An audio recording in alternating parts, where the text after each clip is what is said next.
K-drama recommendations daw. Let's go! So guys, meron ako listahan dito, no? Top 10 K-dramas daw na marerecommend ko. Walang char. Bored ako today.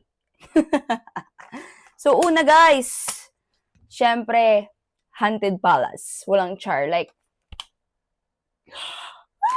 1,000 over 10. Simulan mo na. And next one, ito guys, kakatapos ko lang itong panoorin. Boyfriend on Demand. Bakit 10 episodes lang? Dapat 20. Char.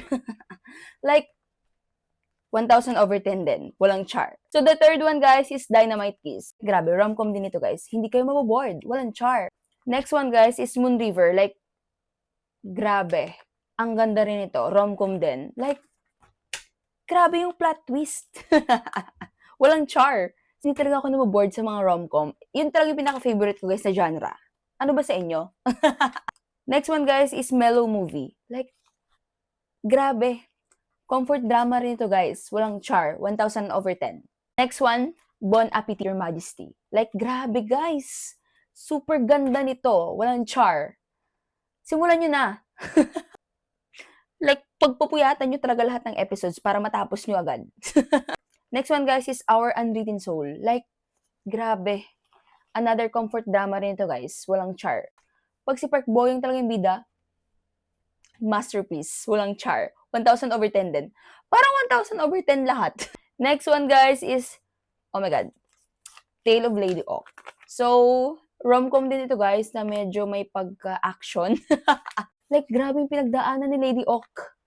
Grabe guys, ang daming twist dito. Like, sumakit ulo ko panoorin ito, pero ang ganda ng ending. Walang char. And guys, sabi ko nga sa inyo, di ba? Rom-com lover ako. So, ito guys, Mr. Queen. Grabe, parang gusto ko siyang i-rewatch.